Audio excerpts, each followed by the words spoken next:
أعوذ بالله من الشيطان الرجيم بسم الله الرحمن الرحيم السلام عليكم ورحمة الله وبركاته magacayga waa Jamaal Xasan waxaan rabaa inaan insha Allah ni baro vulnerable-ka oo package-yaasha saa u hagaajin lahayd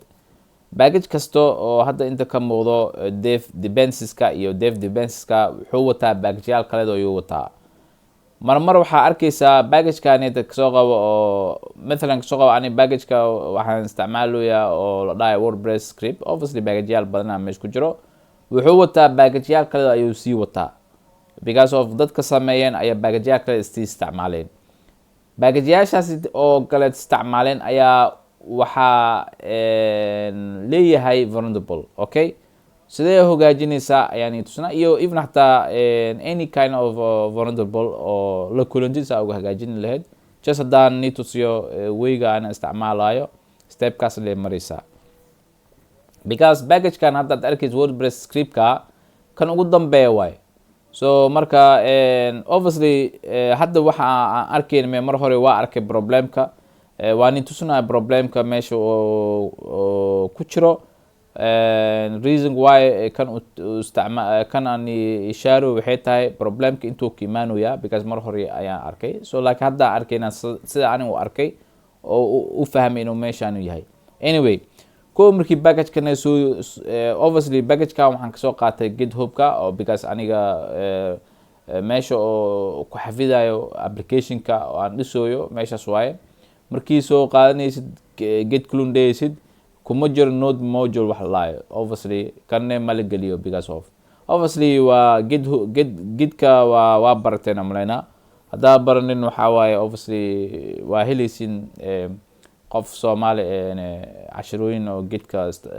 ni barayo laakiin aniga NPM-ka ayaa casharka NPM-ka ayaan sameeyay iyo casharkeeda waa jiraan sameeyay laakiin casharkan waxaan jeclahay inaan tusiyo vulnerable-ka sidee ugu xalinaysaa anyway NPM haddaad ay dhahday obviously mar hore waa sameeyay just waxaan tusinayaa waxaa soo baxayo yani vulnerable oo yaris ah wuxuu leeyahay 4 moderate severity vulnerabilities ayuu soo baxay markaas wuxuu kuu sheegayaa haddaad issue-gaaniti inaad fix garaysid including break and change run kan so ani marawisaas because marawi break and change inuu sameeyo because an version-kan WordPress am any kind of version oo hadda aan isticmaalayo marawi inuu break and change inuu sameeyo major marawi inaan update sameeyo marawi marka waxaan eegi doonaa okay problemkan afartan problem intuu ka imaanaya so waxaan leenahay NPM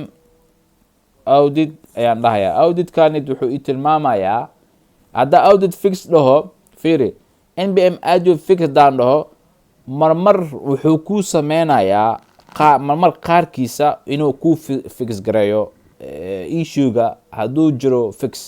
jiro on break and change ahayn okay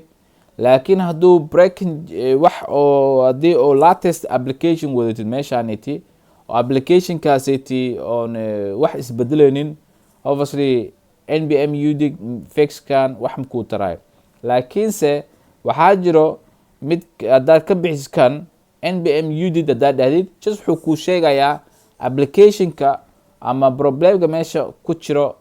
xaguu yahay ayuu kuu sheegayaa laakiin don't worry kanaan isticmaalaynaa because of hadduu fix gareeyo wuu fix gareeya hadduu fix gareynin wuxuu kuu soo saarayaa dhibaatada meesha ku jiro okay intaan dhahayaa wax yaraan sugaynaa insha Allah I hope inuu waqti dheer yani meesha gelin okay wax ma fix gareynin still wuxuu na siinayaa 4 moderate problem jiro halkan wuxuu noo soo bixayaa problemka oo anaga dhibaatada meesha naga haysto waxaa waaye obviously even hataa wuxuu na siinayaa first report okay kan ugu daha kan waa Axios waaye Axios-kaasiti because of waxaa isticmaalayo will install WordPress script I think waxaan maleynaya Axios waxa isticmaalayo WordPress script kan isticmaalayo so gudihiisa ku jira okay so even hataa iyo waxaa jiro Axios depends on okay Axios kaas hataa problem dhinaca usi Axios mkimaano even hataa Axios kana waxa depends u yahay wax la dhaha wait on wax la jiro okay wait on kaniti ayaa problem vulnerable ka meeshas ka imaanayo iyo just dev server wax laayo waxa wuxuu I think waxaan maleynayaa Axios ayuu because meesha Axios why Axios u isticmaal waxay tahay Axios markii inta waxa arkaysaa inta Axios ko waxa arkaysaa node module baadin gudihiisa node wait on kana another depends kale u isticmaalayaa guduhu ku jira meesha kan meeshan kan hoos waxa arkaysaa inuu gudihiis ku jiro kan inuu ku jiro so waxa wait on kanid waxa jira wax kale isticmaal just dev server laayo dev server gudihiisa hadda waxa ku jiro dependencies ka script on a WordPress script kala dhayo so that means يعني afartan shay wuxuu dependskiisa waxa waaye Axios aan dhahay marka Axios ka wuxuu sheegayaa waa isticmaalaysa 0.0.8.1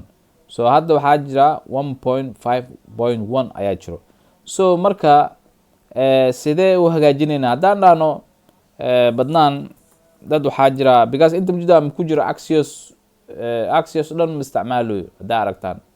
Axios dhan ma isticmaalayo okay there's no Axios Axios or Axios so pronounce ka yahay hadda inta imaado ani waxaa jira waxaan isticmaal npm check update dhahayo just waxaa rabaa hadda waxaan tusinayaa waxaan isticmaal badnaan kan application kaniti application ka wax ku hagaajinaa bis wuxuu ku hagaajinaa haduu wax u baahan yahay update u baahan yahay so obviously waxaan inta qoray ncu andaya so n muxuu ahay okay ncu inta andaya waxa ii soo baxay haduu package-yaalkan dhan oo halkan ku jira dhan haduu baahan yahay update ayuu ii soo saaraya laakiin intuu ii soo saarayo waxaan tusinayaa Axios ka ayaa eegayna Axios ka version kiisa waxa waa 1.6.2 way haddaan dhaho kana maxaa la aan koobiyeynayaa oo inta imaado obviously wuxuu ii dhow yahay halkan markaan qabtay markaan oo garaacay ncu ga wuxuu ii sheegayaa waxaa jira application hadda inta ii tahay latest version kiisa kan waaye kan midigta halahan kan hadda waxaan isticmaalayaa version kan isticmaalayo so waxaan u baahanahay inaan dhaho ncu بعدين xiriigadaasiti بعدين u andaya inter andaya wuxuu update gareynayaa package-yaashan oo hadda meeshaan dhan ku jirdan latest ayuu update gareynayaa laakiin ogaaw still waxaa laga yaabaa inuu ku hagaajinin vulnerable-kaas oo anaga aragnay oo ku hagaajinin so markii oo update sameysid waxaa u baahan tahay inaad dhahdo npm install inaad dhahdid markuu install dhahdid wuxuu ku sameynayaa wixii update waxaa bedeshay mugtahay waxaa bedeshay numberyaasha bedeshay lambaryaashaas markaa bedeshay bacdi still waxa u baahan tahay npm install inaad dhahdid so wax yar la sugeynaa I hope inuu dheeraanin still waa update gelin wax kasta waa update even hadda daan ncbu daan dhaho sorry ncu daan dhaho wuxuu dhoyaa wax kasta latest haysataa wax oo ma jiro oon anagana up to date ahayn so first waxaa hubsanaynaa inuu wax kasta up to date yahay. mar waxaa laga yaabaa markii update samaysid inuu ku hagaajiyo, hadda wax manoo hagaajinin, laakiin hadda waxaan hubsanaynaa all dependencies match the latest package version. That means package-yaasha dhan waxay yani latest package ayay match gareynoyiin. That's it. That means still waxaan u baahannahay inaan fix gareyno moderate capacity. So still moderate-ka haddaa npm audit haddaan dhaho still waa soo baxayaa wax oo magaciisa oo aniga qaranoy maahan. mujida still waa soo baxayaa clear aan dhaho. even haddaan oo saanii sheegay waxaan eegnay ama waxaan aragnay problemka meesha ka imaanayo inuu yahay axios inuu yahay. haddaan oo npm I axios wuxuu moogi wuxuu haddoo fix gareynayo, laakiin weygaan aniga manigu diyaarin wax ku fix gareyno, laakiin waa eegi doonaa. So weygaaniti even hataa anagoo isticmaalna still waxaan arkoonaa still problemkoona haystaa. Okay, intuu geliyey meesha. Okay, wuxuu geliyey halkaan oo geliyey mida still wuuna haystaa. So haddaan dhaho npm I haddaan dhaho I install waaye yani ama yani still problemkoona haystaa. Anyway npm rm axios waan ka bixinaa because muu baani yani waxa uu fix gareey ma jiro, laakiin weyga oo aan u fix gareynayno haddaan tusinaya. waa ka saaraya, hadda waa ka saaray clear aan dhaho. So waxaan sameynaynaa insha Allah obviously haddaa idhahda Jamaal hadda fiiri npm I dhe fiiri haddii oo still problemkaa jiro. problem still waa jiraa that's it. So inta waxaan ku qoraynaa wax la dhahay overwrites wax la dhahayaa jiro. bacdeen waxaan dhehaynaa axioska obviously si uu qoran yahay inaan meeshaas geliyo waaye. bacdeen because waa ognahay inuu dhibaatada meeshaan ka imaan axios ka imaanayo. ka bacdi I think waxaan malinaa 1.6.1 miya 2 waay a day ago hal beri ka hor. Okay, 2 aan dhahayaa. markii saas dhaho obviously coma ma dhehaysid, laakiin haddii wax kale gudaraysa le coma dhehaysaa. Okay, hadda coma dhen control s dheh iska save garey. bacdeen waxaan sameyn npm ayaan dhehnaa. ay markaanaana fiiriya problemka oo hadda for moderating severity vulnerability-gaasinen unaga yani uu sameynaya. because why override-kanit wuxuu dhowyaa because of waxaa jiro package-kaniti wordpress script-ka ama package-yaalne oo dependency ah ayuu override ku sameynaya. Okay, so wuxuu gelinayaa obviously ka latest oo anaga inta ku qornaa oo gelinaya. intaan dhehnaa waxaan eegi doonaa insha Allah inuu problemka inuu naga yani problemka inuu naga tago. inta waxaa ku qoran found 0 vulnerabilities. that means waa sameynay vulnerable main hadda package-keena. even hadda npm I haddaan dhaho